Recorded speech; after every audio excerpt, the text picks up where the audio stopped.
We are the ungovernable. We are the free. We are the awake. These unjust laws, rules, and regulations do not apply to us. These evil men and women in their glass houses of transparency to those awake will help shatter and expose their lies, deceit, and corruption towards humanity and the earth. Together, our goal is to awaken the unaware and to change our world back to a peaceful society and end all wars. Their evils will perish. Let it be so.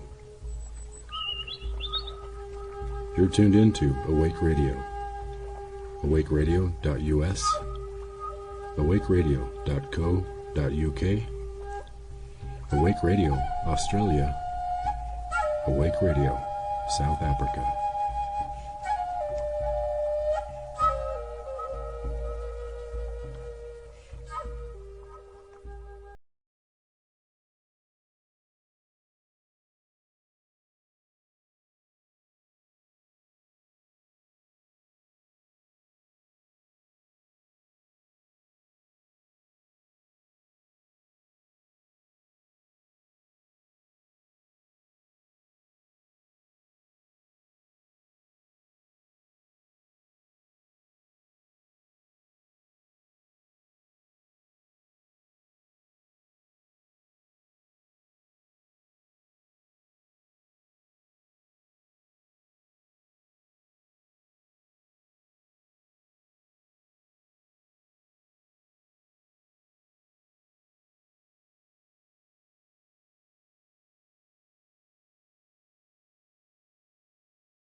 Hello, everyone. Welcome to Awake Radio.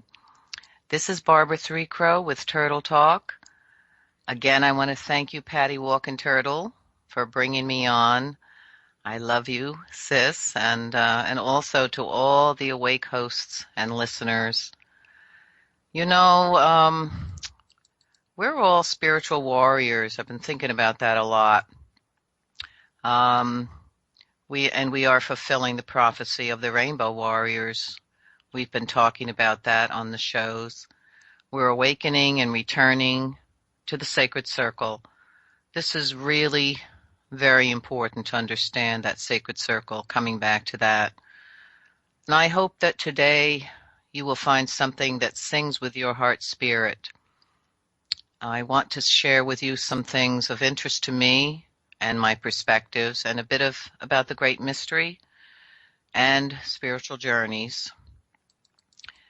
And you know, again, thinking on this great mystery, the great mysterious, it's something that we may never know completely. The elders tell us that the great mystery is all around us in everything that we can see, that which is invisible and visible. I believe that the great mystery is ever present, even perhaps waiting for us to awaken. I believe it is waiting for us to awaken, to take our first steps of exploration into the unknown, you know, to break free of the fear, to seek out the unknown, to ask the age-old question, is this all there is? And then to seek to find what has actually been hidden from us. You know, perhaps this is why we are here.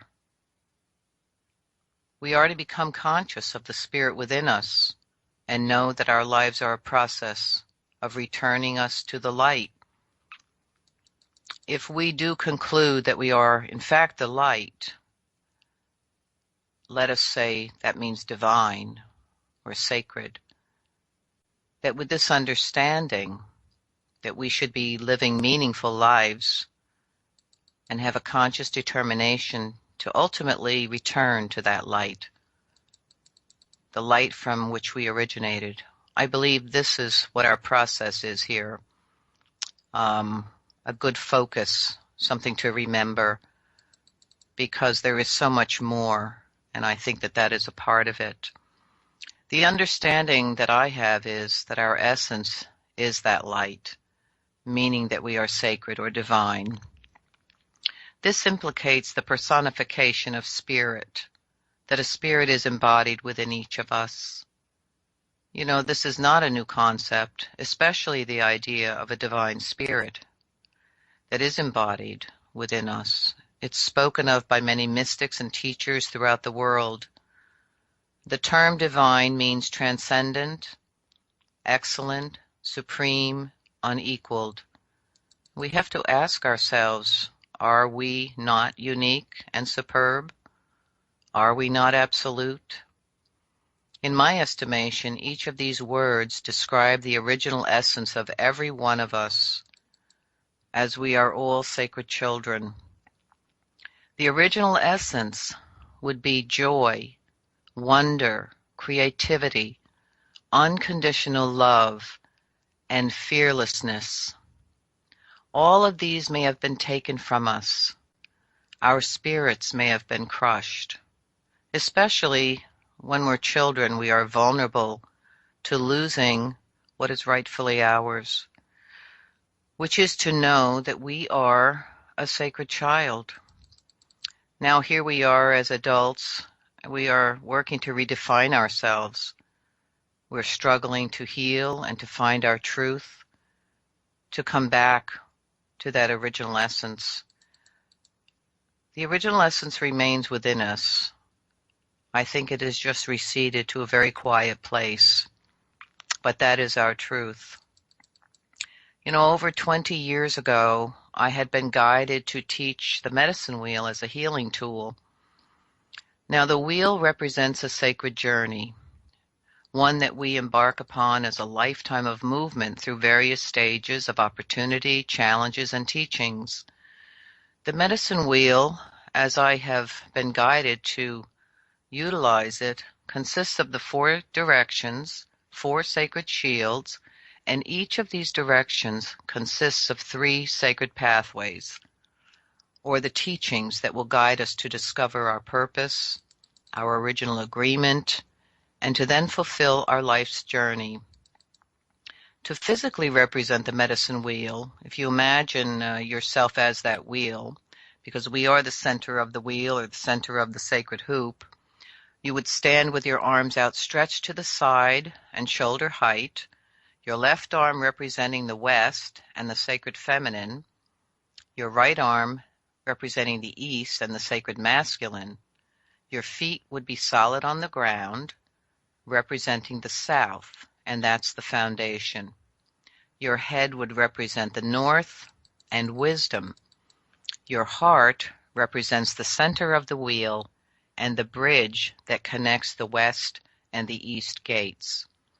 This is the balance of the masculine and feminine aspects of ourselves, which we have, both aspects, masculine and feminine. We enter the wheel of life always in the south, through that south gate. This represents the foundation, new life, trust and faith, and the virtues that define every child. I refer to these as the original essence, our fundamental nature, which I spoke about before, unconditional love, joy, and particularly innocence, because when we're children, we are innocent. We're fearless, we're creative, we create things without fear, we're in wonder and awe of everything around us. This is part of our nature. Most importantly, we knew ourselves as sacred, as a divine child of the Creator, Mother, Father. When we continue around the wheel of life, we move toward the west gate, and this represents our reaching a certain point in our life walk, which some refer to as middle age, which used to be, I think, around the age of 50. But today, middle age is more defined, well, more or less, when we reach the age of 60 or 65. This indicates that we are readying ourselves to move toward the North Gate. I want to talk about this part of the wheel because this represents the time of when we reach an elder status. And according to the First Nations understanding or teachings or life, that the status of an elder is given when it becomes clear that a person of a certain age has gained wisdom, and it is understood that they are now ready to take the position to become teachers to others. Age does not necessarily make a wise person. We know that for sure. And I want to discuss the North on the wheel of life because the teachings of the North are about our preparing to leave the physical world. It is the time when we make amends, to bury the hatchet, for instance, to forgive ourselves and others so that we can be free of what might prevent us freedom and peace in our final days. Also, forgiveness is essential to our spirit's journey, so that there are no reasons for its return to make amends or work out through karma what we were unable to complete during this present life. Forgiveness is essential to healing ourselves, freeing the physical body, mind, and spirit of the energy of hate or revenge. This is essential to our well-being, that we forgive in order to prepare ourselves to enter the East Gate on the wheel of life. This is where we choose to either return upon the red road of life or move through the East Gate into the blue road of spirit. We will all meet the grandmothers and grandfathers. These are the ancient ones who wait for us at the doorway of the North Gate. They will ask us how we did. How did we live our lives? Did we walk in a sacred manner? Did we fulfill our original promise? So this is important to understand, that when we do come to that final place and we leave the physical, we will meet the grandmothers and grandfathers, the ancient ones, and they will be waiting for us, and they will question us. So we'll be meeting our ancestors, and they will ask us, how did you do? How did you live your life? So thinking about that now, before we get to that, would be a good idea, and to be more aware of how we are living our lives and fulfilling our original promise. What is the original promise or the original agreement? I've been working on this for a long while with these teachings of the wheel of life, and the healing process here. And I think that the original agreement was made before we came here. It was something that we agreed to do, to take part in during our lifetime. And it's essential. Every one of us is essential. So what we agree, or our promise or our agreement, is really crucial to fulfill. And sometimes we get sidetracked in life, and many of us are certainly in that mode right now, but trying to think about and going internally to see, what is your original promise? What is your original agreement? So I believe that it is to realize our truth, number one, to realize what our fundamental nature is, our divine self, the sacred child that we are, to come back to knowing that, to live that, to know that we are perfect in the eyes of Creator, Mother, Father, to live according to Creator's law of one, to know that we are connected and unified with all of creation, significantly with the Creator, Mother, Father. Our original agreement, I believe, is to live with compassion, love, and sharing the gifts we received upon birth. This is very important, that part. Every one of us receives gifts. We have talents and gifts, whatever you want to call it. But sometimes we're shy of these things, or we fear, we doubt, and Therefore, we're not fulfilling or honoring the gifts that we were given.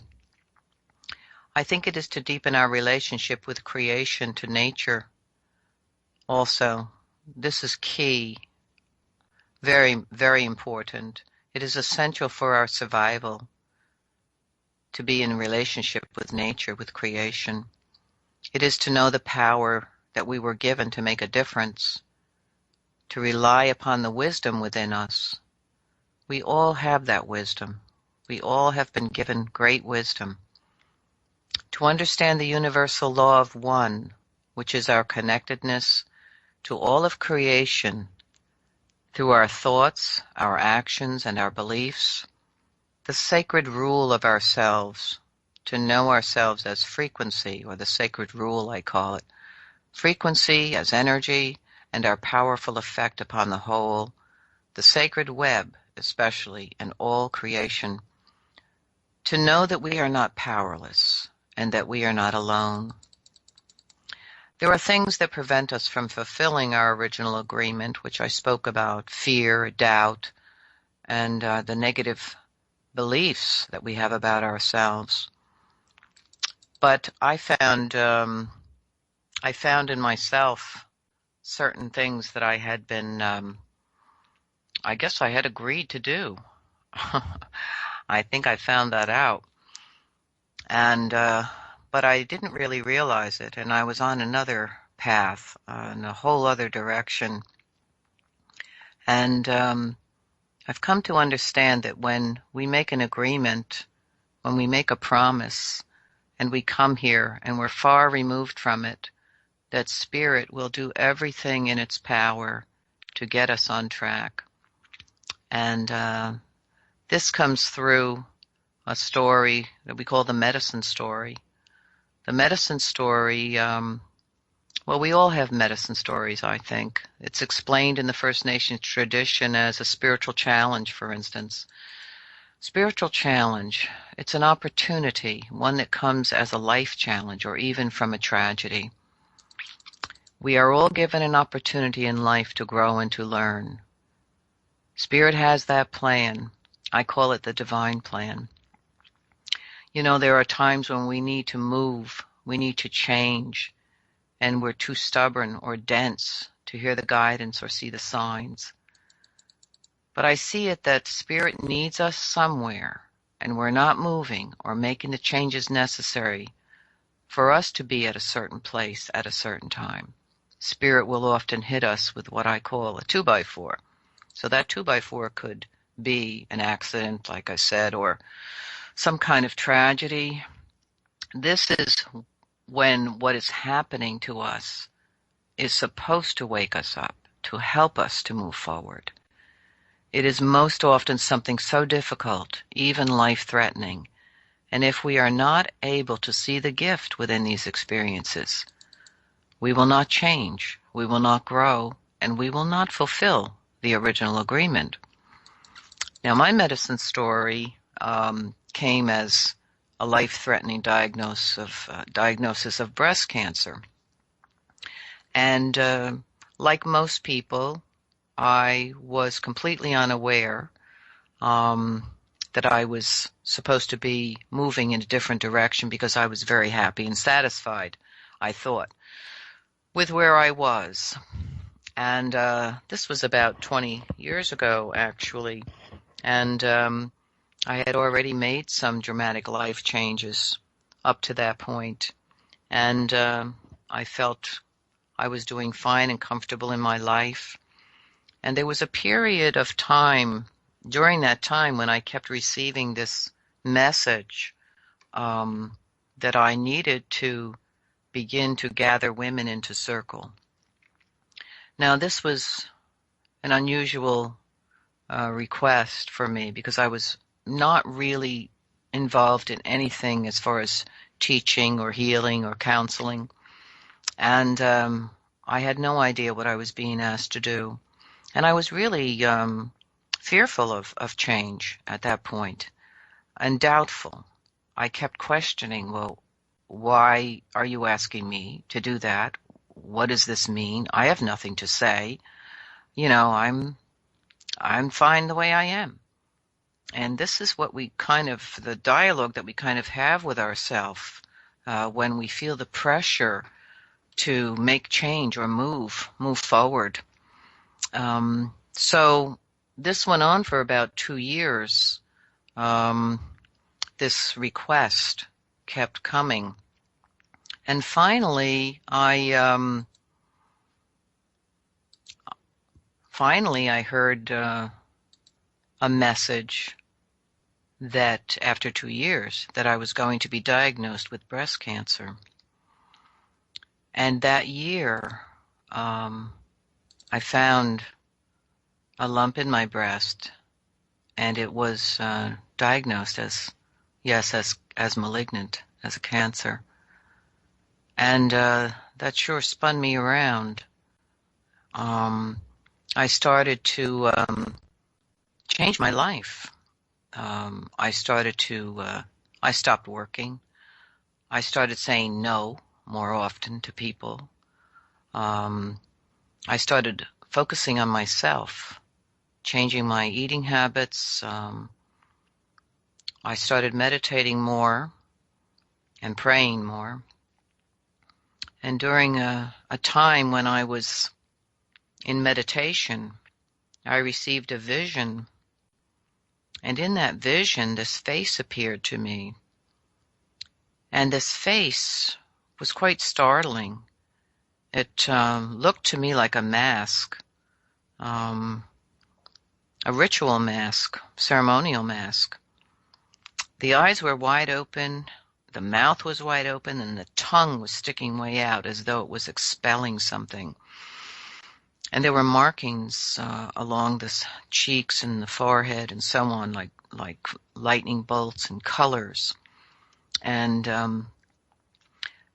I was observing this with my eyes closed, and I heard the message, go to the mountains and search for a stone. And when I came out of the meditation, I chose to go to the mountain and search for a stone. I had no idea what this was about. I had no idea really what was going on, but it was so powerful. And in that moment, as we often come to these moments of making a choice, I could have said, wow, that was really weird, that was bizarre, and just went on my day. Got on with my day, you know. But I made the choice. Something really prompted me, very deep and strong, really prompted me to go to that mountain. Now, at that time I live here in the Hudson Valley, and where the Catskills are, beautiful mountains. And there's an area called the Manitou, where that means to the First Nations people that lived here in the valleys, the Manitou means where the spirits live. And I lived near there. I spent a lot of time up there in beautiful waterfalls and wonderful, amazing stone formations, very sacred place. So I got myself ready and I went up into that mountain, and I just was searching around, walking around randomly. I didn't really know what I was really looking for. I just heard, look for a stone. Well, there were lots of stones, lots of fallen rock stones, beautiful, tall, grand stones. But as I passed them by, I didn't feel anything. I guess I spent maybe an hour and a half up there.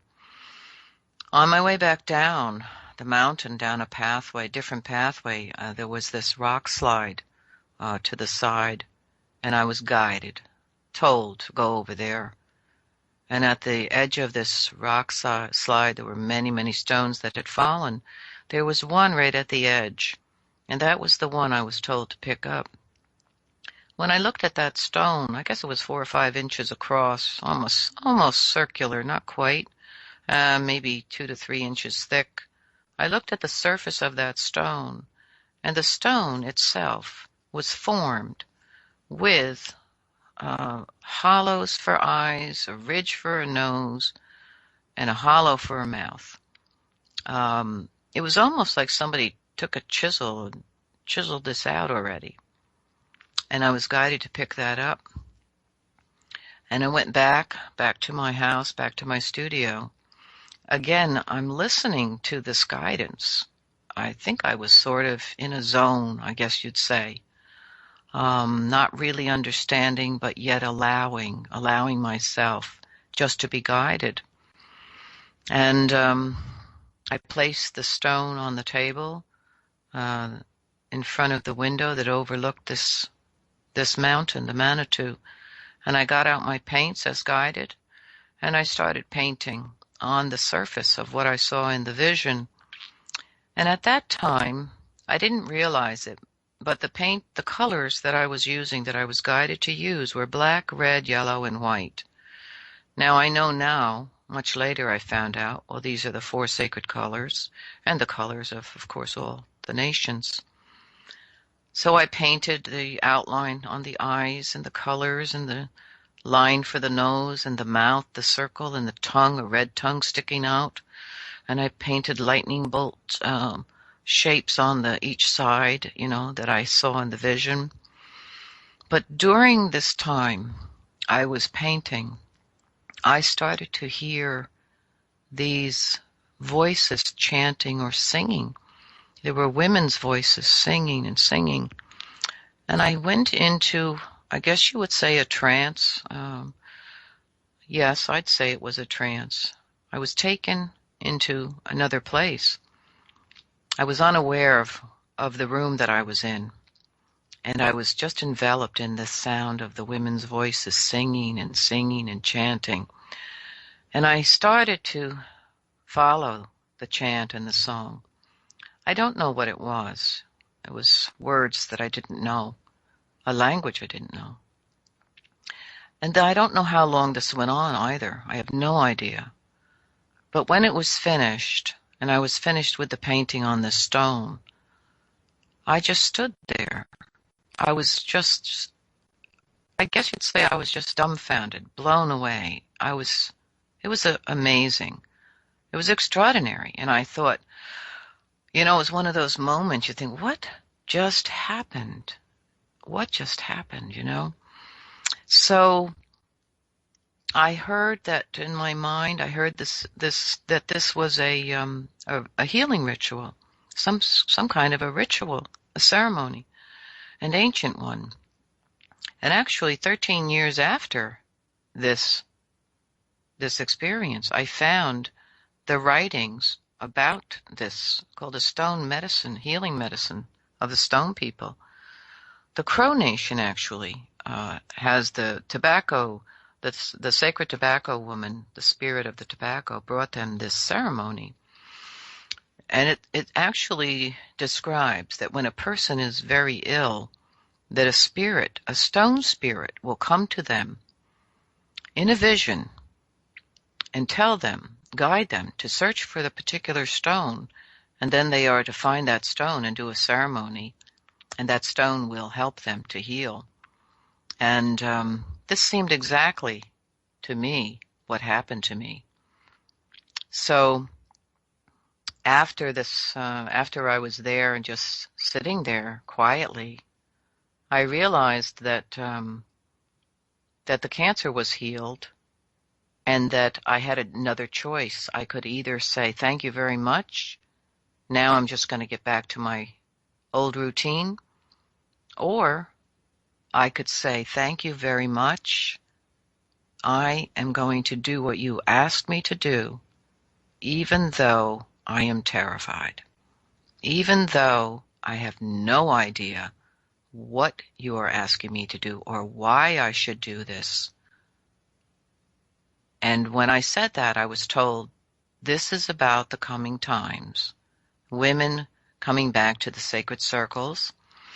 This is about the time of the prophecy of the return of the sacred feminine, that there will come a time when women will be asked to lead the way, that they will return to those positions. Now, this was over 20 years ago, so here we are today, and we're really talking a lot about this prophecy. We are in this time of prophecy, of the return of the sacred feminine and the sacred masculine. this relationship within our own self as well as with our brothers. And I've come to understand through the work of the medicine wheel that I read a little bit to you before, that we have to harmonize and balance ourselves first. We have to heal the wounds that we carry first, as women and as men, before we can come together in unity and do the work to help everyone and our children and grandchildren. Before we can do that, and we have to do it because we're so separated and so far apart within our own self as well as from each other. So that's the medicine story, my medicine story. The medicine story puts you in a position of an experience that could be life-threatening or a tragedy. It could even be a loss, a death. And what do you do with it? What do you find within it? That's up to us. This is what the medicine story means. Your medicine story is your journey or your spiritual challenge, or how you come to fulfill your agreement or your promise.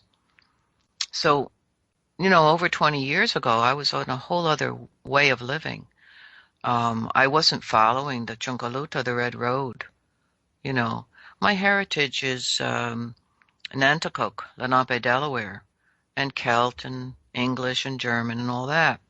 I always had the native spirit in my heart. I always felt very connected in relationship with spirit. I had extraordinary experiences in my life with nature, with spirit, with beings. I grew up like that. My grandmother, Louise Ridgway, she's the one who carried the Nanticoke, Delaware heritage. And she told me about the little people.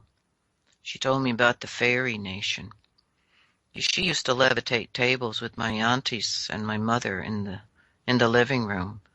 They'd turn out all the lights and they'd levitate this little card table. They put their hands about a couple inches above the table and they'd spread their fingers out and they'd touch their fingers and pinkies and thumbs together and all around the table. And they'd just sit there and they'd wait and they'd wait.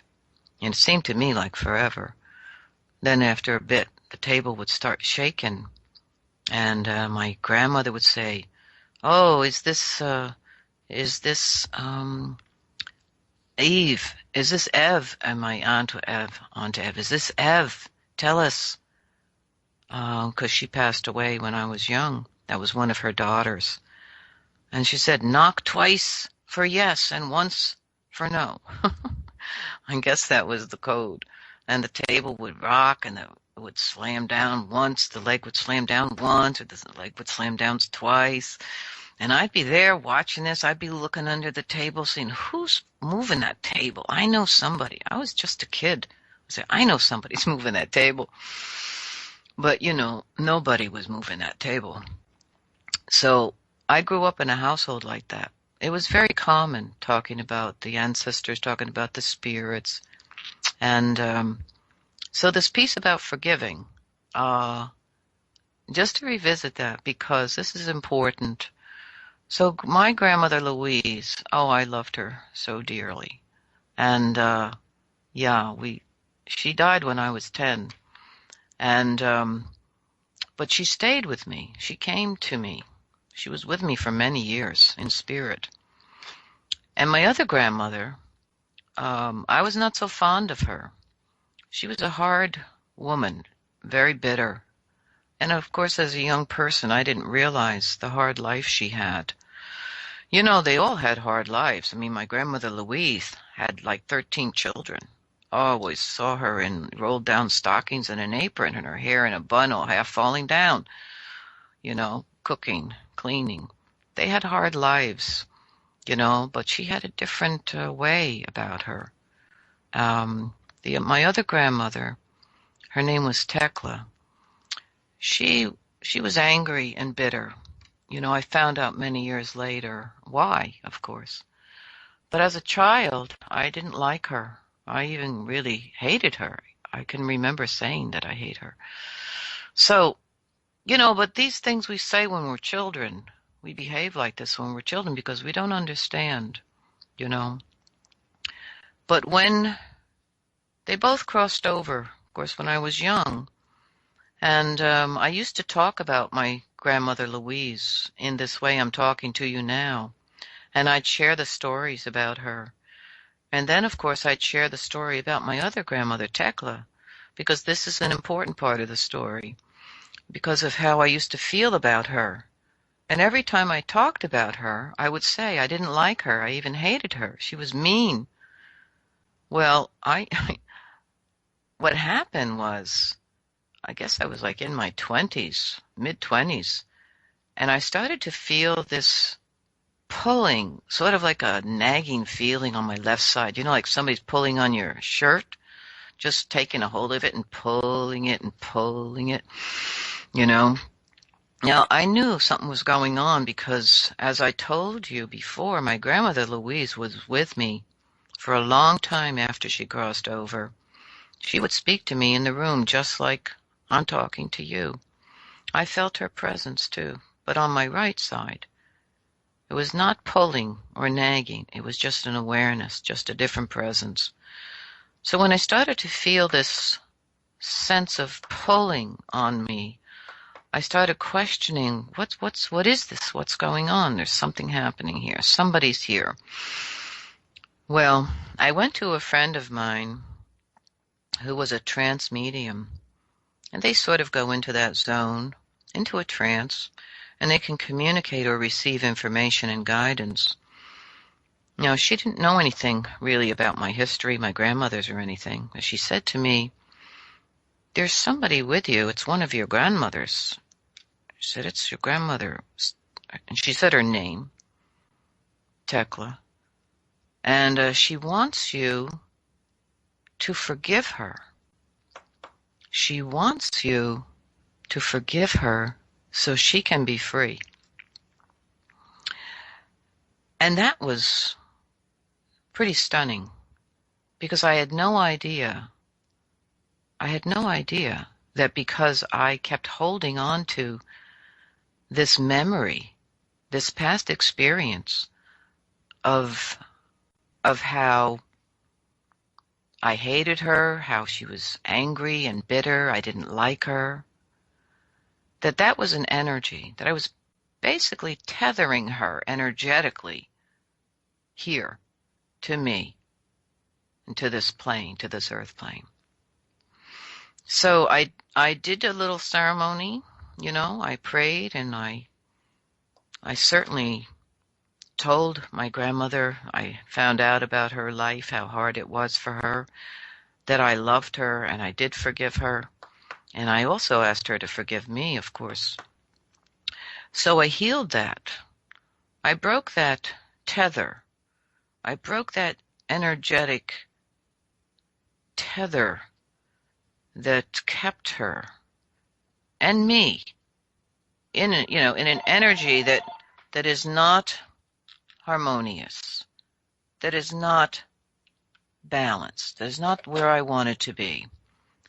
So when I was talking about the medicine wheel before, and when we come to the north, we learn a lot from the grandmothers and grandfathers, and one of the very important teachings about the north is forgiveness, is to forgive ourselves and to forgive others.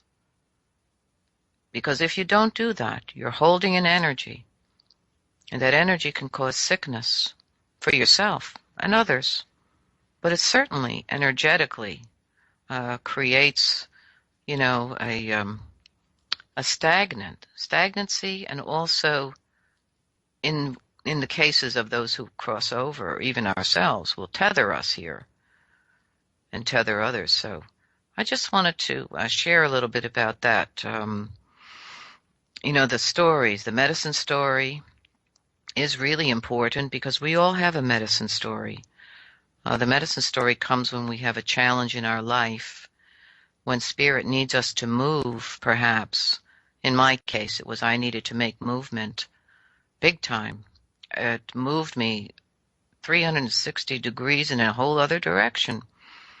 And it brought me basically through the doorway to things that unfolded, to that I became a teacher. I became a sun dancer, carrier of the Chinunpa Wakan. I met my teacher, Wallace Black Elk. And here I am talking with you today. It all led up to this point in time. Well, I made the choice, though, and this is what I'm talking about. What do you choose? You know, that there's that wonderful song that we play in the beginning. What are you going to choose?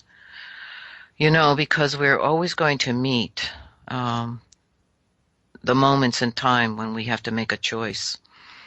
And if something happens to us, we can determine, we can choose that it was crappy, awful, terrible, the worst thing that ever happened to us, and just stay in that energy, or we can choose to seek the gift in what happened to us. I believe there's a gift always in every circumstance. It's there if we find it. If we look for it, we'll find it. I think every experience that we have is essential, is meant to be. So even the difficult ones, even the challenges, even tragedy, there are many, many stories of people who've had extraordinary challenges, tragedies in their lives. And they choose to go on and make a better life or learn something from the experience. Sometimes maybe it's to change their whole life. Maybe it's to help others, to see that they really weren't living their life fully, perhaps, you know. I see the wheel of life, the great web of life, is that we're all on that web of life. And there are certain points on the web, certain places in time on the web, where we are meant to be. It's crucial that we come to that point. Perhaps there's a situation, a someone, a circumstance that we are to meet, that we are to take part in. It's significant. It's crucial for our original agreement, for others' original agreement, and for the good of the whole. So if we're lackadaisical and la and along somewhere, just, you know, ignoring guidance, ignoring the signals, we're not going to get there. That's when the 2x4 may come. Spirit says, oh boy, what are we going to do? They're not listening. We need them over here at this point in time, because that person and this person is supposed to hook up, meet up, come together, cross paths. That situation, they're supposed to take part in that. They are moving in another direction, supposedly, but they're not. We need them here for the good of the whole. That's when the 2x4 comes, because they try, as a last resort, they'll hit you hard to wake you up. Hopefully, that's what they hope. So I just want to move on a little bit here about uncovering the code. You know, I write a lot of things and investigate a lot of things, and some things I just write, let it all come flowing through. And I like to share some of those things with you. I find them of interest, and I hope that you do too. You know, this is about the universe creates and sustains all creation. And this consists of course, the earth, space, the cosmos, and all life forms. Atoms, the atoms are within all creation. You know, we know this. But also in humans, we know that too. Humans are made of the same patterns or molecules that exist within the atoms. We have to think of ourselves from a different way, I guess. Really, we are made up of atoms. Whenever energy is released into the universe, it creates a quantum of self and as organizing systems. Now, this quantum is made out of its surroundings, but it is distinct within it. It's balanced and whole, and this is called a torus, T-O-R-O-S. This was a new word to me. I wanted to check it out. So, the torus is a self-organizing system. The universe and all creation is perpetually growing the torus within our solar system, the galaxy itself, the expanse of the universe, is a boundless sea of infinite torus flow. A torus holds a trajectory of equilibrium where the footprint of the universe remains balanced, self-regulating, and whole. So this torus is obviously very essential because it holds equilibrium where the footprint of the universe remains balanced, so it's very significant. There are primary patterns within this torus that consist of an active living geometry or sacred geometry, and this is found within all of creation. We've been talking about that a lot, about the sacred geometry. We find these patterns of sacred geometry particularly forming the grid or the web upon the Earth's surface. They're measured and identified as the flower of life. This is one term that is used. Within the designs of ancient monoliths, the mysterious crop circles, for instance, of which 5,000, probably more now, and beyond have appeared in different parts of the world, some of which were documented as early as the 19th century. They've consistently and gradually progressed into complex and ordered geometric shapes. Now, the early crop circles were actually simply arranged as large circles found within remote fields of wheat. Literally just a circle. Nothing complex to them at all. But over centuries, and most recently, the crop circles have become ever more intricate, elaborate, and complex. If you're looking at crop circles, if you guys are looking at crop circles, you've seen this. It's quite extraordinary.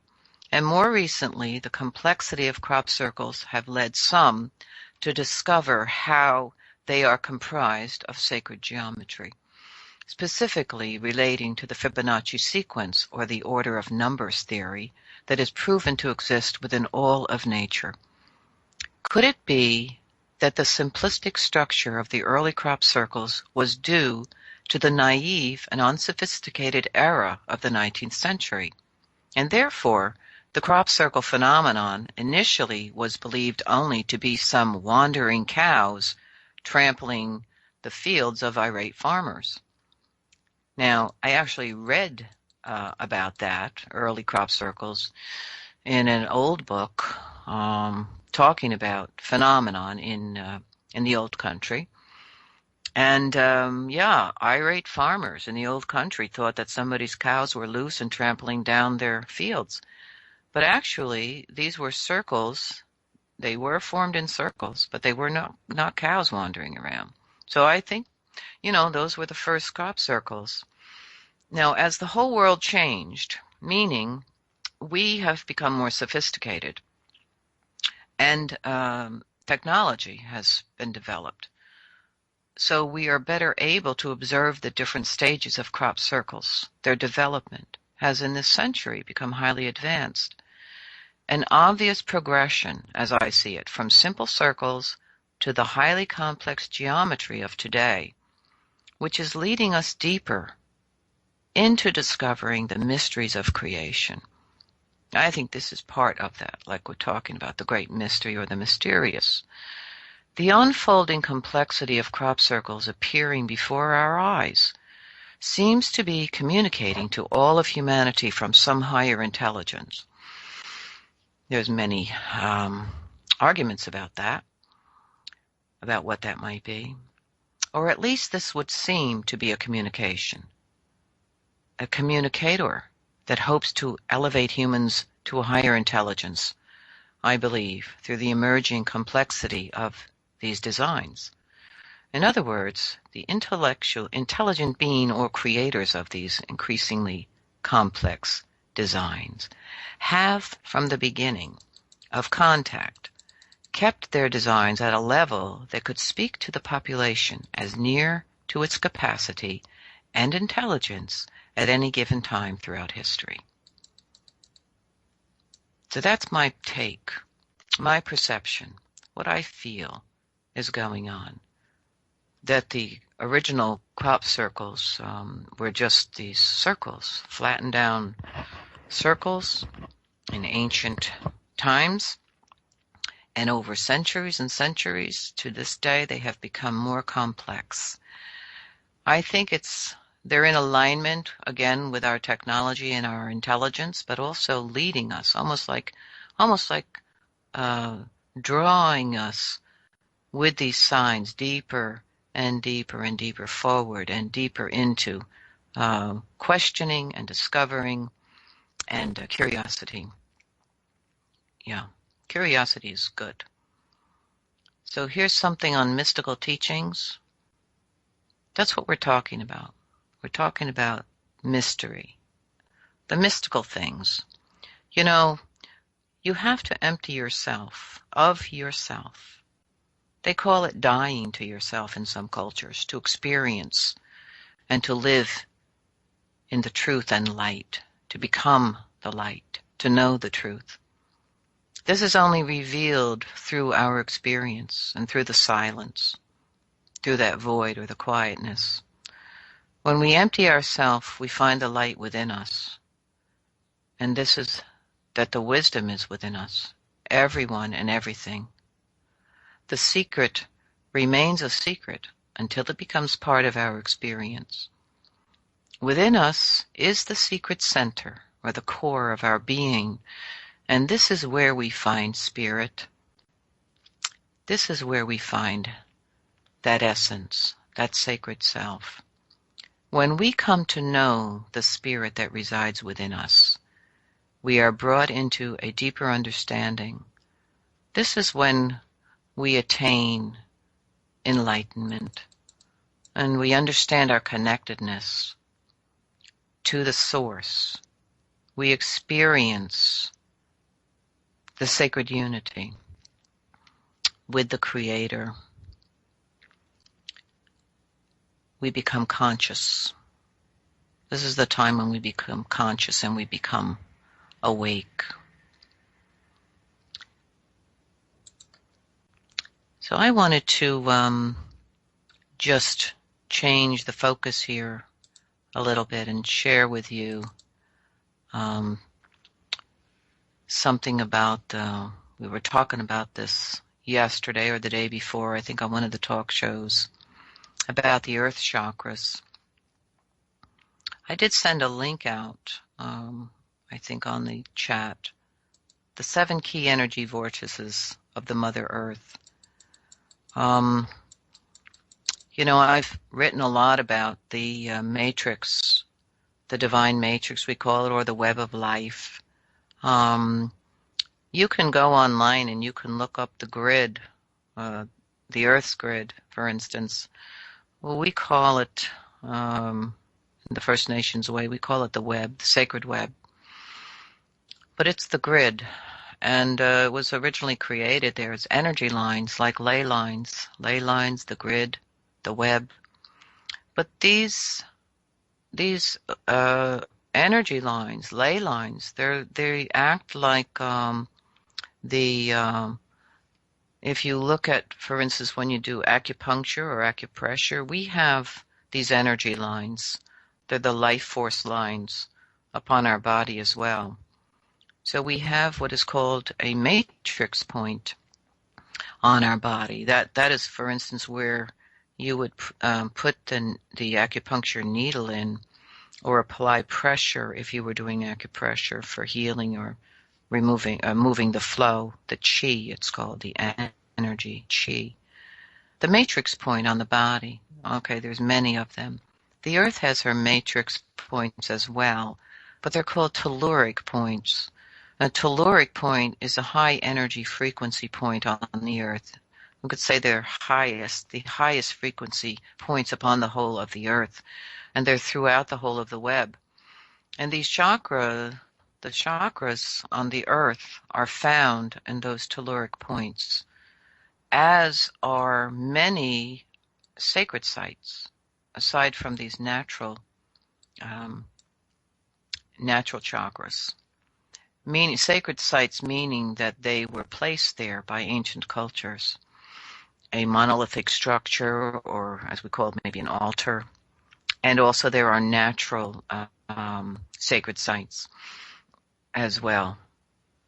The Black Hills, the Pahasapa, are in the South Dakotas. They are considered a sacred site. Now, Mount Shasta, is the first sacred site, chakra point, rather. It's at the energy centers, considered the primal and base. This is corresponds to the root, or the Muladhara chakra. The first chakra point on the mother is Mount Shasta. It's considered the root chakra of this planet, of the Mother Earth. It's the fifth. Some also say this is the fifth chakra of the planet, but they're starting here with the first chakra. I suppose there's differences here.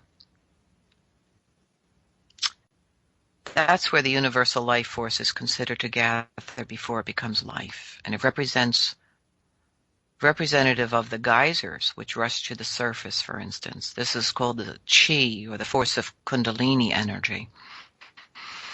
The second chakra is Lake Titicaca in Peru, Bolivia. This corresponds to the sexual chakra, or the Swadhisthana. The plumed serpent is found in many South American myths and represents of the Kundalini energy rising in this chakra. It's also called the rainbow serpent. The center is some of the most ley crossroads or ley lines on the planet are found in this place. Second only to Bali, for instance. It is where our primal energy starts to birth itself in this second chakra, in our own body. So Lake Titicaca is the second chakra, or high energy point upon the Mother Earth. The third chakra is Uluru, otherwise known as the Ayers Rock, in Australia, along with Kata Tjuta. This is the home of the third chakra in Australia. It corresponds to the Manipura, or the solar plexus chakra, within our own body. This monolithic rock, which I've seen photographs of, is the Northern Territory of Australia. This is where Dreamtime legends arise from the Aboriginal peoples. Anangu life. It revolves around the Chijukupa, sometimes wrongly referred to as the Dreamtime. To the Aboriginal people, this is the ancestral period of when the world was being formed. It's considered Uluru's sister rock formation, and this is the solar plexus and where the digestives and emotion is on the planet. It would be the same for us too, the third chakra. It's the solar plexus.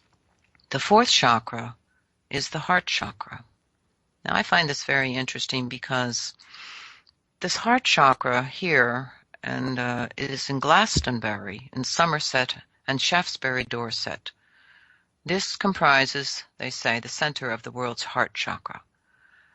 I don't know the source of this information.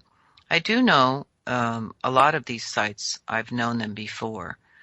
But I found out that the fourth chakra, the heart chakra, that there are many places on the earth that First Nations people said is the heart of the mother. And Pahasapa, the Black Hills, is one of them. And now we have this Glastonbury, Somerset, and Shaftesbury, Dorset here. And also the Kogi and the Arawaka and the Wiwa in the Sierra Nevada de Santa Marta in Colombia, South America, live in the heart of the world. They say that they are the caretakers there of the heart of the mother at Mount Gonowindwa. They call it Mount Gunawindwa. And it is where all thought, they say, where all of thought originates. So that's the fourth chakra. So I question why are there so many hearts on the mother? And the answer was, well, she's going to need many hearts, big hearts. She does have a big heart, actually. So she has many hearts. For the love that she gives, the life that she gives, the caring that she gives, the battles that she's in, her heart is strong. So that's how I say that's why I say, well, there must be Creator, when the time came, said this mother here, Maka'ina, is going to need many hearts. It's going to need a strong heart. And the fifth chakra is the throat chakra. And this is the Great Pyramids near Mount Sinai and Mount Olives in the Middle East. This is the one chakra that does not exist at a ley line. And that's interesting. It is the exact center of the Earth's landmass as it currently is configured. Yes, this I have read before, that point where the throat chakra is said to be, where the Great Pyramids near Mount Sinai and Mount Olives in the Middle East, is the exact center of the Earth's landmass. So it happens to be the throat chakra.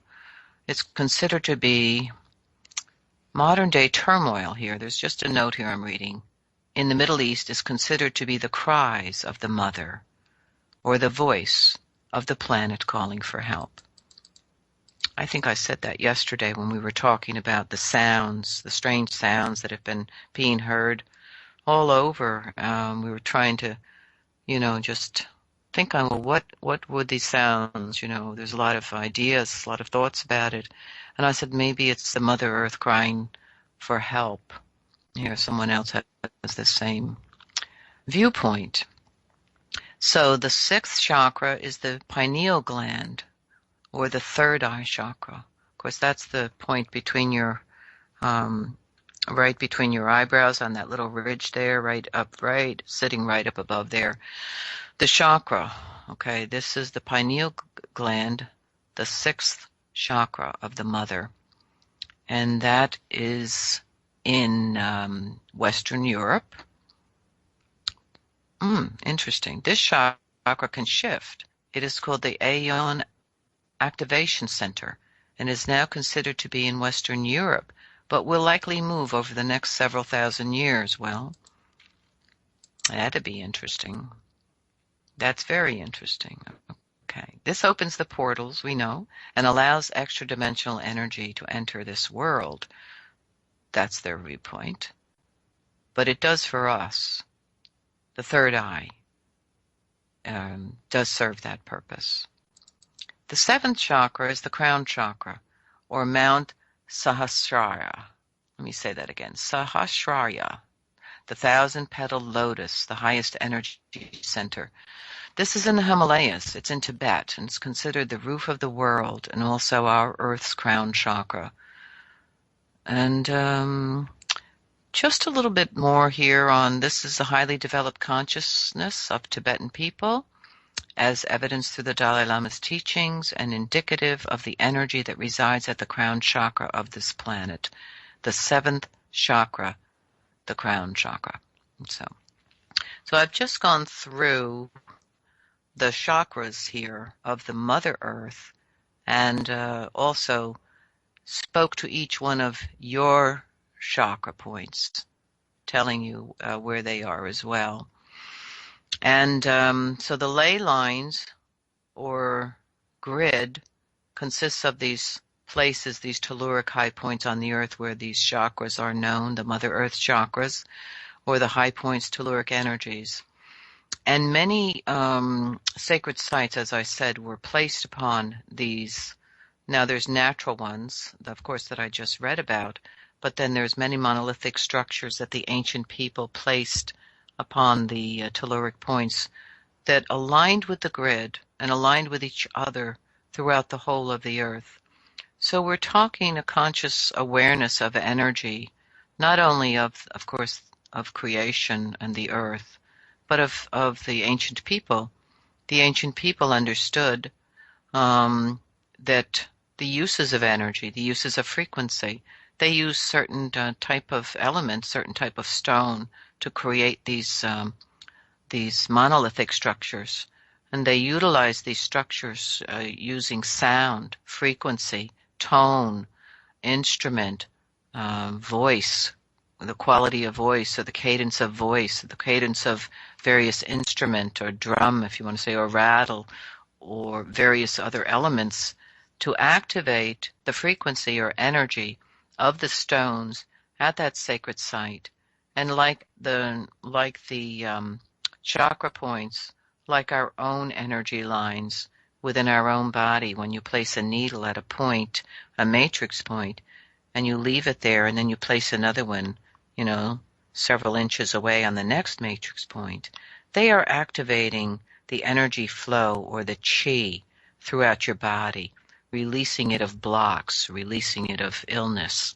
The same thing that these sacred monolithic sites represented the way of harmonizing and balancing throughout the whole of the grid through ceremony, chant, tone, cadence, using different elements and activating the vibration and frequency of the mother to hold all things in harmony and balance. It's like a communication on an invisible telephone line or invisible web, but it's an energetic web. So we're going to take a little break right now, and when I come back, I think I'm going to have a guest, Chief Charles Twodog, and we'll see you on the other side.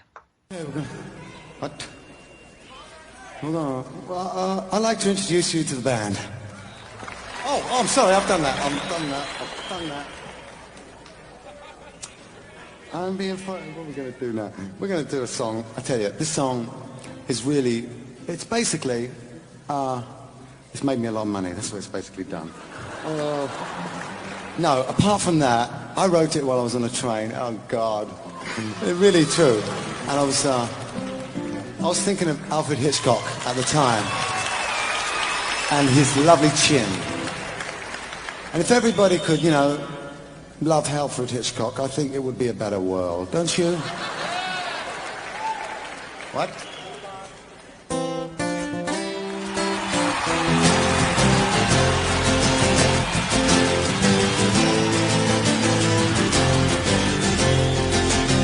Now I've been happy lately, thinking about good things to come, and I believe it could be something good has begun. Now I've been smiling lately, dreaming about the world as well, and I believe it could be someday it's going to come. Cause out on the edge of dark, the rise of peace train. Oh, peace train, take this country, come take me home again. Now I've been smiling lately, thinking about good things to come, and I believe it could be something good has begun. Oh, peace train sounding loud, ride on the peace train. Ooh-wah-ee-ah, ooh-wah. Come on, peace train. It's peace train, holy road. Everyone jump upon the peace train. Ooh-wah-ee-ah, ooh-wah. Come on, peace train. Now get your bags together. Go! Bring your good friends too. Cause it's getting nearer. It soon will be with you. Now come and join the live. You know it's not so far from you. And it's getting nearer. Soon it will all be true.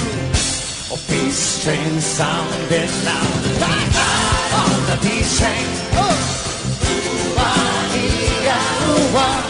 Come on, peace train, peace train.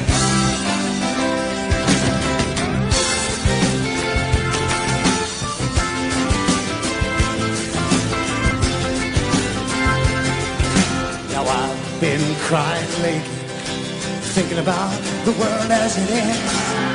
Why must we go on hating? Why can't we live then? 'Cause out on the edge of darkness, there rides a peace train.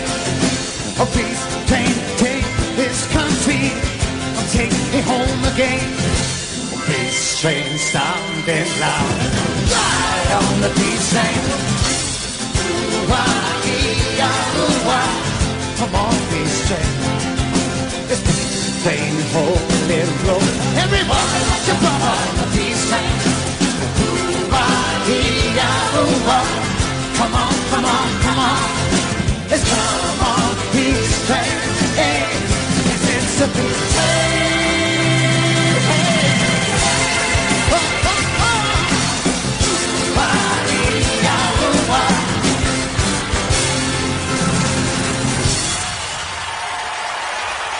Thank you. And good night. I love you. You've been beautiful.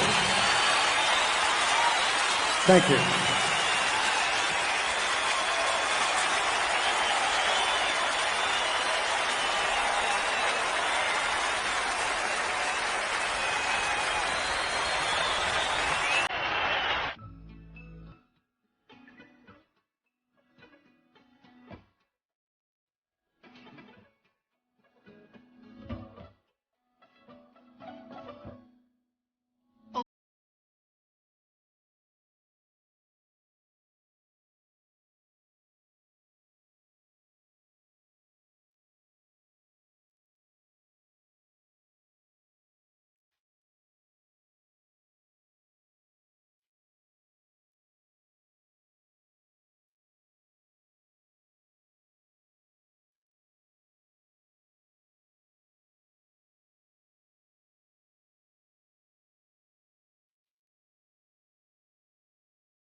We as a people have been deceived and lied to for at least the last 100 years, accepting this life's illusion as reality like a boiling frog. But in every culture, there comes a time when the human conscience comes to understand in full detail the undermining game against us. This is that time, and the time is limited. Repression, regulation, and laws can no longer enslave us as a collective. The collective are at a stage of coming together, awakening to the real chance for realization and a genuine and positive awakening for the betterment of all humanity, so all can see and move forward in the right direction for the preservation of this planet, Earth. You're tuned into awakeradio.us, awakeradio.co, And we're back, and I have a guest with me, Chief Charles Twodog. I'm happy to have you back again. How are you doing? I'm doing much better than I was. Just sitting here and get them back, and everything's good with Eagle Horse, so that's even better. Oh, that's wonderful news. Yeah, that's so great to hear that. Happy for that. Lots of prayers going out for her, so that's helpful, right? Well, right now, they said that the cancer is just staying put. It's not going anywhere. It's not leaving, but it ain't, it's stagnant right now, so that's good. Right. Yeah. That's good news. Yeah. It'd be more worrisome if it was doing something, that's for sure. So, is she doing chemo, your daughter? Is she what? Is she on chemo? What is going on? They got it's some kind of experimental drug that they're actually giving the young ones that have this, and evidently it causes the cancer to either shrink up and go away or just stay put and not grow. So okay. So far right now, so good.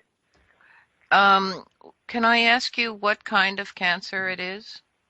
Medullary thyroid cancer. She also has men's 2B. Oh, okay. Same thing Abraham Lincoln had, actually. Oh, really?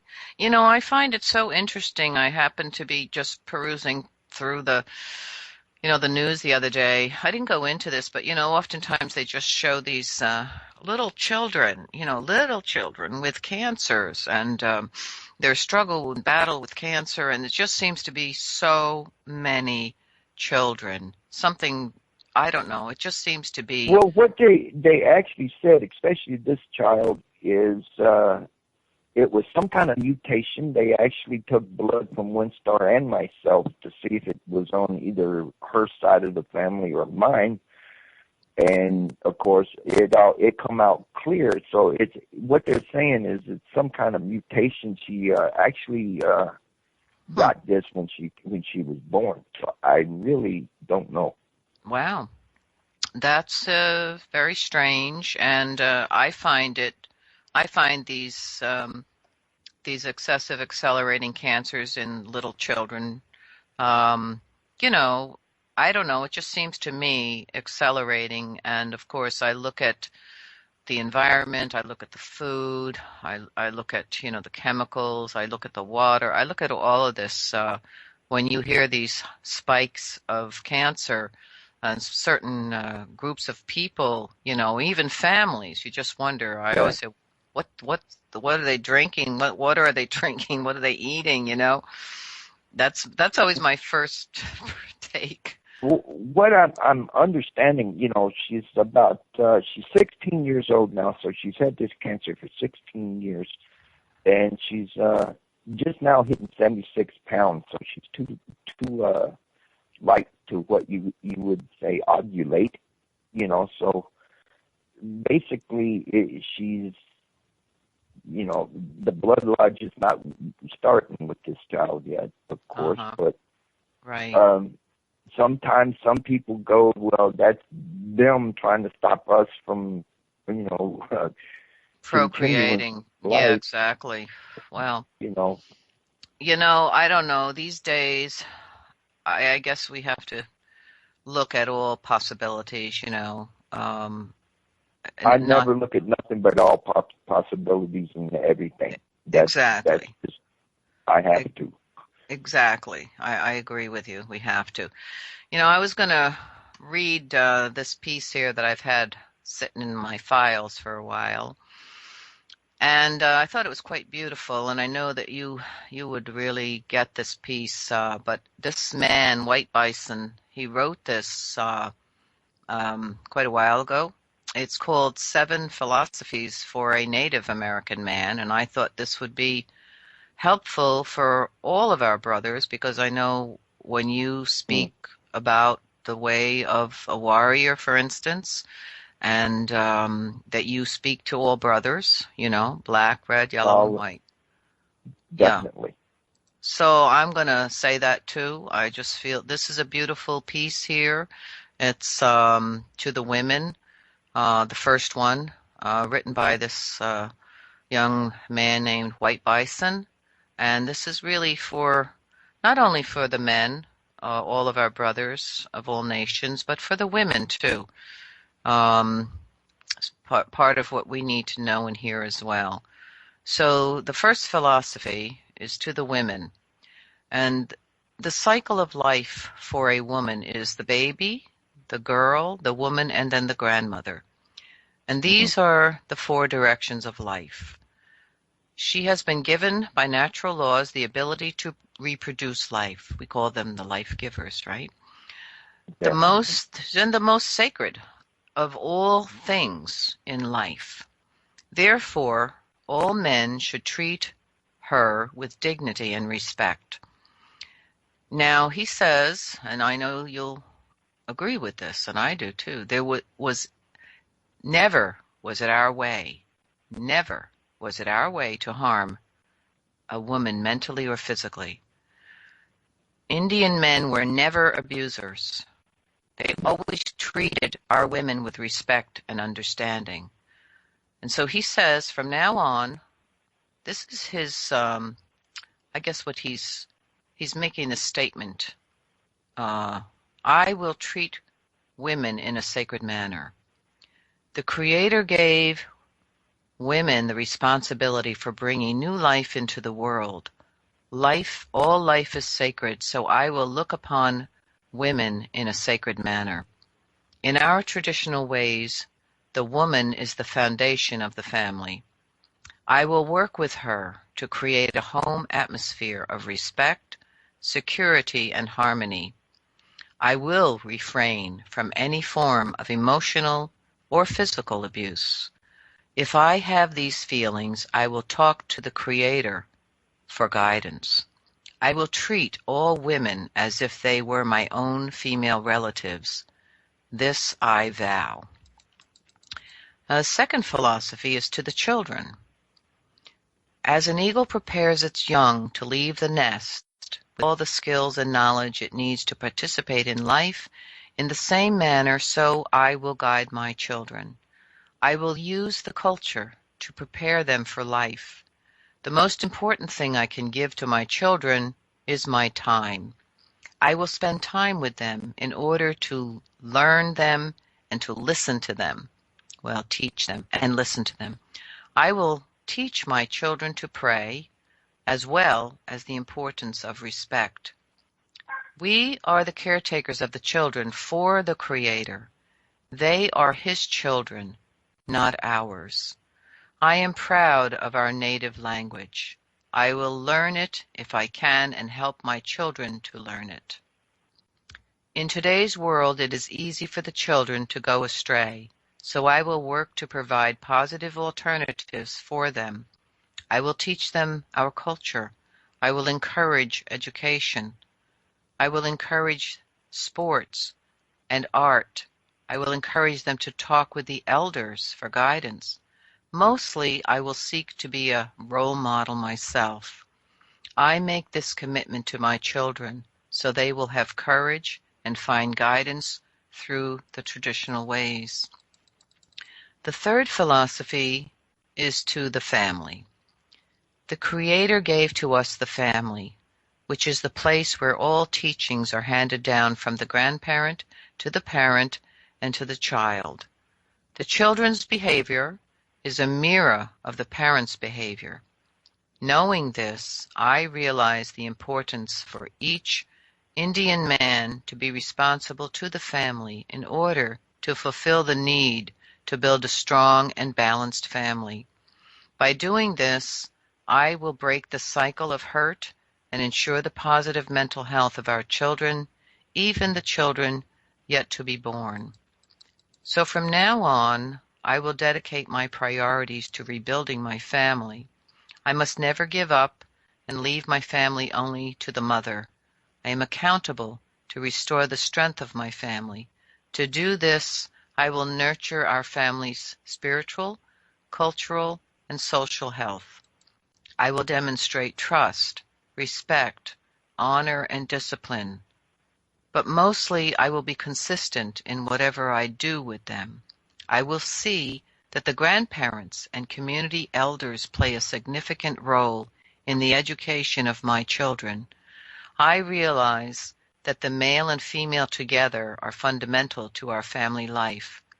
I will listen to my mate's counsel for our family's benefit, as well as for the benefit of my nation. The fourth philosophy is to the community. The Indian community provides many things for the family. The most important is the sense of belonging. That is, to belong to the people and to have a place to go. Our Indian communities need to be restored to health so the future generations will be guaranteed a place to go for culture, language, and Indian socializing. In the community, the honor of one is the honor of all, and the pain of one is the pain of all. I will work to strengthen recovery in all parts of my community. As an Indian man, I will give back to my community by donating my time, my talents, when I am able. I will cultivate friendships with other men, mutual support and strength. I will consider the effects of our decisions on behalf of the next 7 generations. In this way, our children and grandchildren will inherit healthy communities. I will care about those in my community so that the mind changes. Alcohol and drugs will vanish, and our communities will forever be free of violence. If each of us can do all these things, then others will follow. Ours will be a proud community. The fifth philosophy is the earth. Our Mother Earth is the source of all life, whether it be plants, the 2-legged, 4-legged, winged, and human. The Mother Earth is the greatest teacher. If we listen, observe, and respect her. When we live in harmony with the Mother Earth, she will recycle the things we consume and make them available to our children. As an Indian man, I must teach my children how to care for the earth, so it is there for the future generations. From now on, I realize the earth is our mother. I will treat her with honor and respect. I will honor the interconnectedness of all things and all forms of life. I will realize the earth does not belong to us, but that we belong to the earth. The natural law is the ultimate authority upon the lands and water. I will learn the knowledge and wisdom of these natural laws. I will pass this knowledge on to my children. The Mother Earth is a living entity. She maintains all of life. I will speak out in a good way whenever I see someone abusing the earth. Just as I would protect my own mother, so I will protect the earth. I will ensure that the land, the water, the air will be intact for my children and for my children's children, the unborn. The sixth philosophy is to the Creator. As an Indian man, I realize we make no gains without the Great Spirit being in our lives. Neither I nor anything I attempt to do will work without our Creator. Being Indian and being spiritual has the same meaning. Spirituality is our gift from the Great One. I vow to walk the red road as an Indian man. I will return to the traditional and spiritual values which have guided my ancestors for the past generations. I will look with new eyes on the powers of our ceremonies, our religious ways, for they are important to the very survival of our people. We have survived and are going to grow and flourish spiritually. We will fulfill our teachings and the purpose that the Creator has given us with dignity. Each day, I will pray and ask guidance. I will commit to walk the red road, or whatever the spiritual way is called in my own culture. If I am Christian, I will be a good one. If I am traditional, I will walk this road with dedication. If each of us can do these things, then others will follow. From this day forward, I will reserve time and energy for spirituality, seeking to know the Creator's will. The last one is the seventh one, to myself. I will think about what kind of person I want to be when I am an elder. I will start developing myself now to be this person. I will walk with the Great Spirit and the grandfathers at my side. I will develop myself to remain positive. I will develop a good mind. I will examine myself daily to see what I did good and what I need to improve. I will examine my strengths and my weaknesses, and then I will ask the Creator to guide me. I will develop a good mind. Each day I will listen for the Creator's voice in the wind. I will watch nature and ask to be shown a lesson which will occur on my path. I will seek out our guiding principles which guided my ancestors. I will walk in dignity, honor, and humility, conducting myself as a warrior. I will seek the guidance of the elders so that I may maintain the knowledge of culture, ceremonies, and song, and that I may pass these on to the future generations. If I do all these things myself, because no one else can do them for me, I know I cannot give away what I don't have, so I will need to learn to walk the talk. Just wanted to share that with everyone. I think it's quite powerful and beautiful, and I think both men and women have good messages in there for us. Don't you think so, Twodog? Matter of fact, Barb, as you was actually reading this, I'm hearing exactly what I'm doing in a lot of ways, and it touches home. It does, very much. It really touches home because I'm trying to do the same thing that you just read. Yeah. And that's every second of my life right now. Yes, I know you've talked a lot about your journey there, the responsibility that has been given you, and we've talked a lot about the warrior. What really does it mean to be a warrior? And and I think he really kind of laid it out plain and simple, and definitely. Yeah, plain and simple is what it's about. And to be honest, in my immediate family, the way my daughter is, she's very humbling, and she respects all the people, everyone. And between, the counsel between my wife and me, when we have things to do in our immediate families, there is no arguing. We talk and work together. Yeah. In anything, in everything. Well, and to be a warrior, in a lot of ways, also, Patty. Bard. But to be a warrior, the big thing is, this is the main thing nowadays. It's not to grab a gun and try to kill. It's not that. To be a warrior is to look at a grandfather and go, hey, do you need your door fixed? If it needs to be fixed, fix it for them. Take them to the store if they need it to. Chop wood for them, bring it in to their house, warm their house for them. Whatever has to be done, that's a warrior. Yeah, nowadays.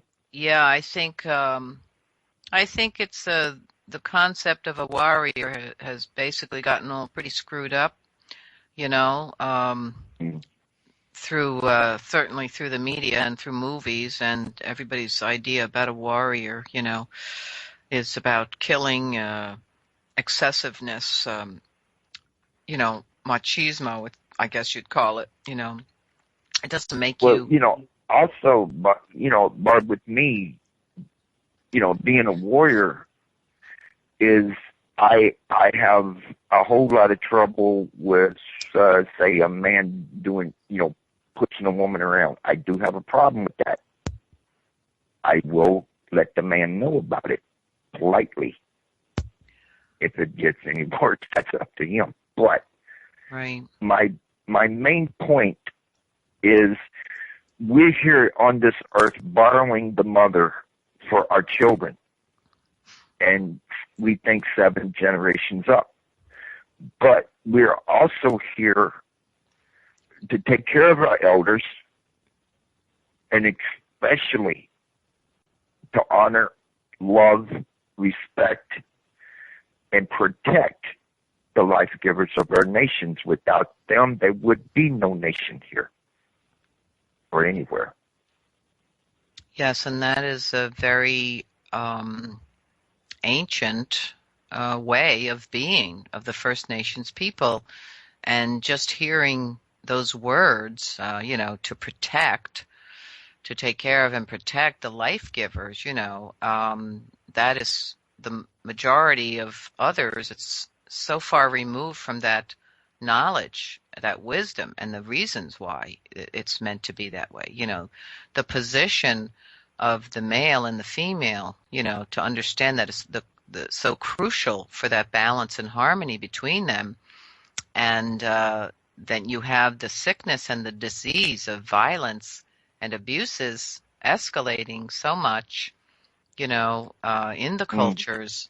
And it's really, everybody is hurting, not just the women, the men are hurting as well, to be put in these positions. But the rage, where does that rage come from? Where does that anger and violence come from? Well, it's learned behavior. Now, I was talking earlier about the original essence, about our fundamental nature, is innocence and joy and wonder and creativity and fearlessness, meaning that we're not afraid to be who we are, who we're meant to be. We don't have shame. We don't have doubt. We don't know what hatred is. We don't know what prejudice is. We learn these things. We're not born with prejudice. We're not born with hatred. We're born with innocence.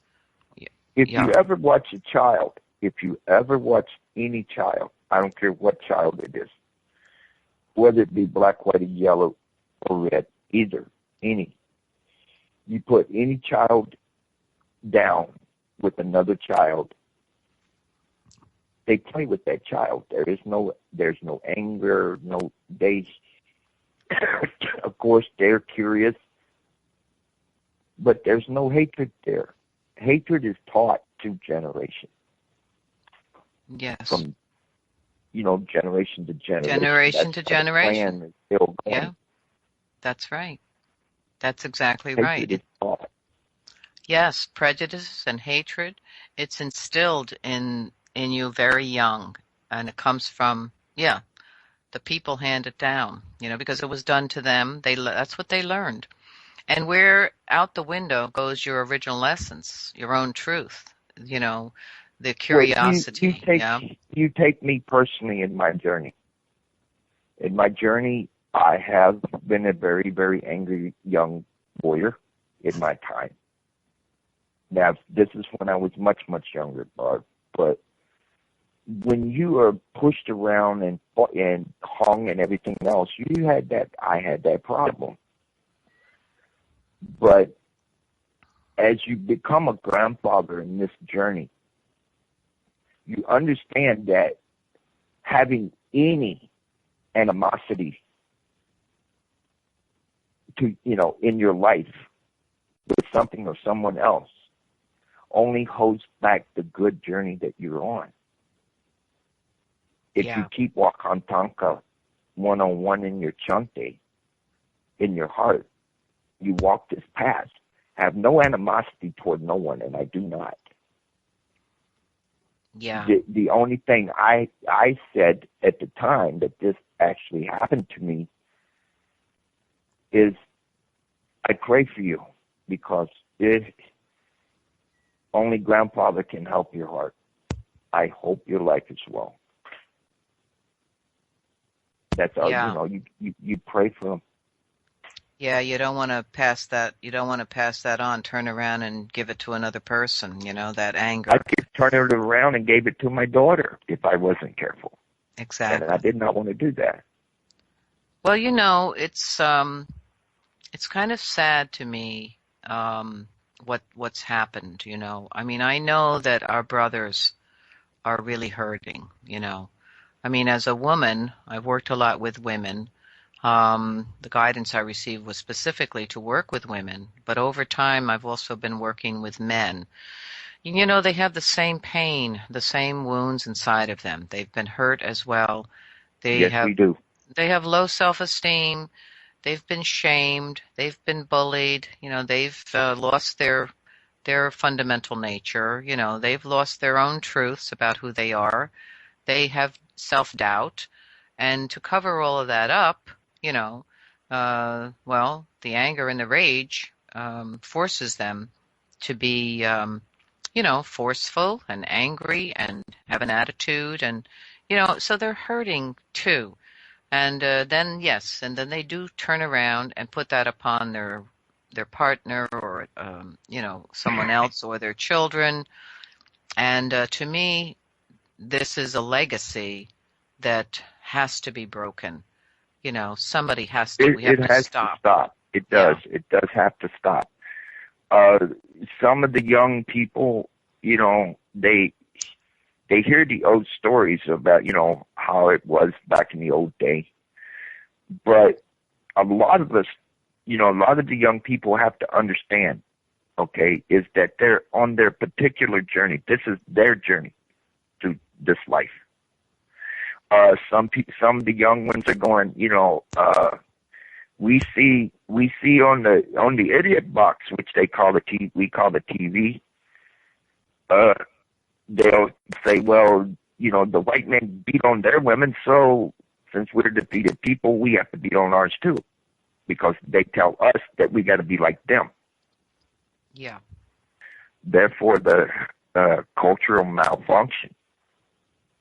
Yeah. And that's what I'm saying. It's a cultural malfunction when that is said. Yeah, big time. It's true. Yes, and it's going on for generations. I mean, I know my parents suffered from that. I know my dad suffered from that. My dad came back from World War II, and during that time, in 1945, of course, they didn't know anything about PTSD, for instance, and the trauma that these men and women experience. They just threw them right back into society, and Yeah. there was no help there. And he was depressed. He grew up, with an alcoholic father. My grandfather was alcoholic. My father was alcoholic. I mean, this is how it travels, and the behaviors, continue. And the legacy that he left is very sad, with five children. I'm one of five siblings. And Right. I look at that, how you are with your children. You damage your children, you hurt your children, when you go, when you die, when you leave this world, how are you going to be remembered, The Lakota Oyate, the Lakota people, they have this saying that you will be known by the tracks you leave behind you. Mm-hmm. How do you want to be remembered in this life? When this earth walk that you're on, how do you want to be remembered? I don't think.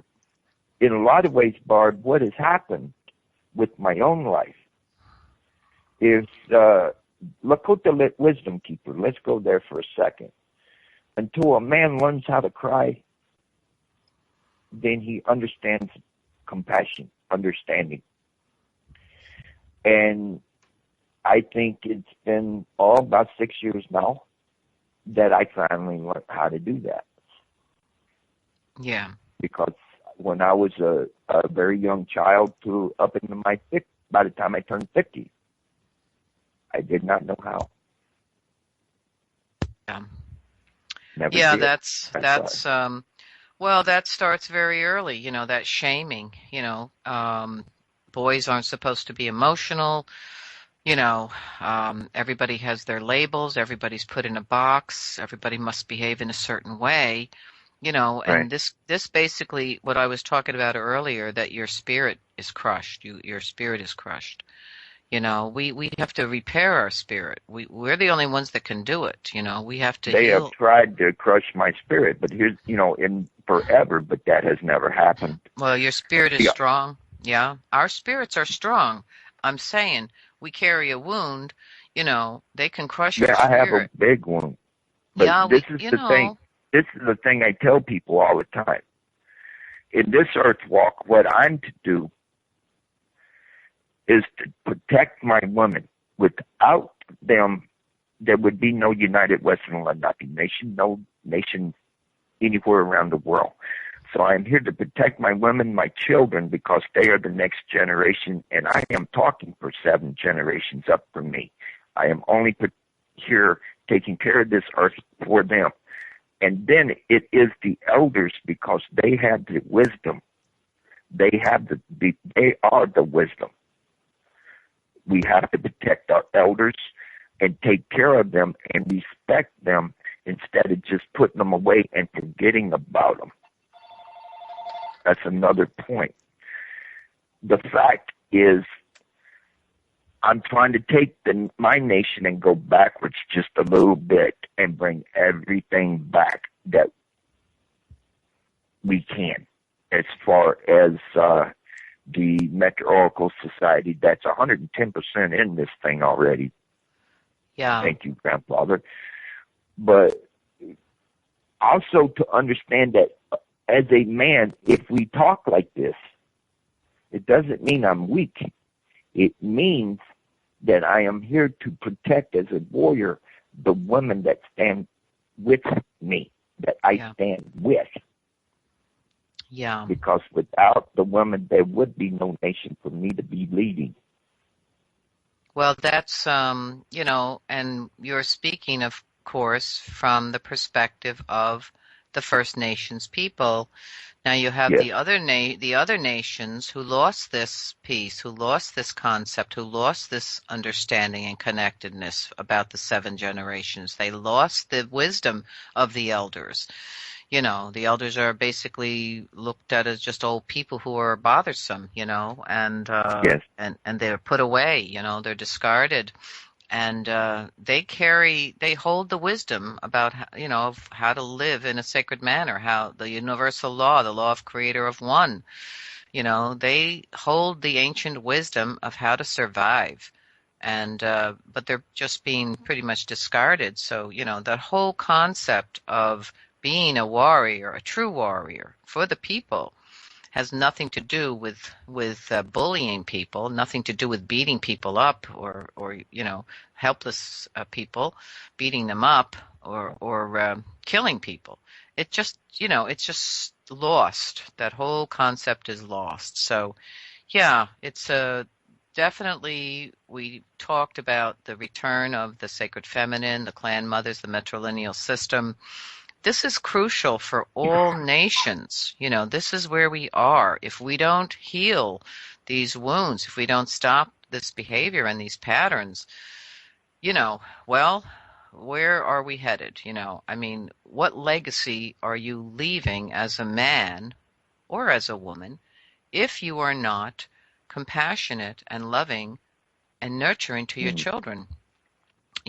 What was the malfunction in my family was, my father left when I was very, very young, and there was none. The only thing I had was a traditional grandfather, so thank you very much for him. But the thing about it is, you have to break that circle in a way. What I'm saying is, what your father might have done to you, do not give it to your child. Be better than that. And well, bring that's it to a full circle of yourself. I think you have to question. A person has to come to question themselves. They have to come to look inside their heart, and they have to ask the question, who am Yes. I? Who am I? And what am I doing, and where am I going? What am I Yes. what am I here for? Who am I really? Am I happy? Do I have inner peace? Am I joyous? You know, am I experiencing love? Healthy love, real love, because these are things that are there and should be there for everyone, and we're the ones that are responsible to live our lives and walk our walk our talk to get Here's these what things, to realize I've these learned. things. Here's what I've learned in the earth walk that I'm walking. As far as, am I getting the love that I'm supposed to get or are needing? Well, between my wife and my child, yes, I am. Finally in this world, it's starting to happen. Now, the fact of the matter is, what the basic thing that I found out in my own life that I had to do was go and set upon my mother, because she can take anything, do a ceremony. And I did the ceremony. And what I did was I asked for forgiveness for anything I've ever done. And whatever has been done to me, I forgive. And I understand. Yes, and that is so You have to have that important. forgiveness in yourself, too. That's right. Yes, that's what I was talking about earlier. I don't know if you heard me. I was talking about the medicine wheel. In reference to the North is where the grandmothers and grandfathers are, and the teaching of the North is the forgiveness, that you have to forgive yourself, you have to forgive others. But the whole point is not to wait till you get to the North in your 70s and near 80 before you do this work. You're supposed to be doing this, more earlier. So you can live a life of happiness, so you can have that joy, so you can have that love. If you But don't that's been love done. yourself, if you don't love yourself, if you don't have You love can't for love yourself, you can't love someone else. You just There's can't. no way to. There's no way. So you have to forgive yourself. You have to love yourself, forgive yourself, yes, and forgive others who have done you harm. You've got to clean that slate nice and squeaky clean. Got to get rid of all that crap, because it's an energy that causes sickness, and you're the one that's carrying it around, So I want to just, before we finish up, I just want to see if I can get this little prayer in here that I wrote last year. This is about walking in a sacred manner, and this is to the women, but I want the men to hear this too. As a woman, I am sacred. I stand in the center of the sacred hoop, with the luminous light of the Mother beneath me and the luminous light of the Creator above. I am a vessel for Creator's light, love, and joy. I am a still point. I return full circle. I align myself with the ways of the ancestral grandmothers, because I am filled with the love of Creator, Mother, Father. I am releasing the grief of my grandmothers, my mothers, and my sisters, and that which is within my own heart and my own spirit. I renew myself as a sacred woman. I walk in a sacred manner. I restore a way of life of the ancestral knowledge. I am reverent of myself as sacred, and I restore my innate wisdom of the women's way of the sacred feminine. I respect myself and others. I am a giver of life, a healer. I am compassionate and tender. I am consciously aware of my feet upon the mother, of my breath, my words, my thoughts. I am fearless now, as was my original intention for returning to the Mother Earth. My actions align with my faith in Creator's love of me. I am kind-hearted. I choose to be in service to the Sacred Mother Father by helping others. My deep abiding relationship with Creator Great Spirit and all creation cultivates the best in who I am and others around me. This is my right as a woman, because I am sacred. I see myself as Creator Mother Father sees me through the eyes. I am a sacred woman. I am their dream, their vision. I am perfection. I restore the original essence Creator gifted to me. I am joyous because I know I am not alone, that the Divine Mother Father knows me and loves me. I realize their profound love is evermore. I know that my mistakes, my weaknesses are forgiven because I am a sacred child, the essence of Creator. So I just wanted to share that with you and the listeners, and take that to heart. I think it's for the men to hear about what a woman, and for women to know who they are. We are all sacred. And I just want to thank everybody for today. It was really wonderful. Great having you as a guest also, Twodog. Thank you so much. And I want to thank Thank you for Patty. having me on one more time. Oh, yeah. I want to thank. And also, Rise of Awakening will be coming up at the top of the hour, so stay tuned. I'm sure they've got some wonderful stuff coming on. So I want to thank everyone, and do you want to say one last word, Twodog? I, as a man, wish to stand in this great circle with our sacred women, to be there if they need it, and to be a protector of them, to be a provider for them, and to be a voice if they wish to ever have this voice, to have someone that they could talk with, and that will understand everything. And I always use the feminine side of myself to understand the woman, because if a man cannot, he can't understand anything, truthfully. Thank but you. I am here for them, for you, and for everyone. Pela Maya. Thank you. I want to just say I thank everyone again, and many blessings, and have a beautiful, beautiful, peaceful night.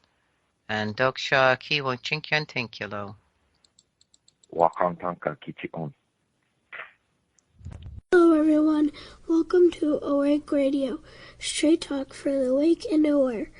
Hi Steve, hi Zeets, hi Alan, hi Patty, Lisa and Al, and all the great people on the Awake Radio Network.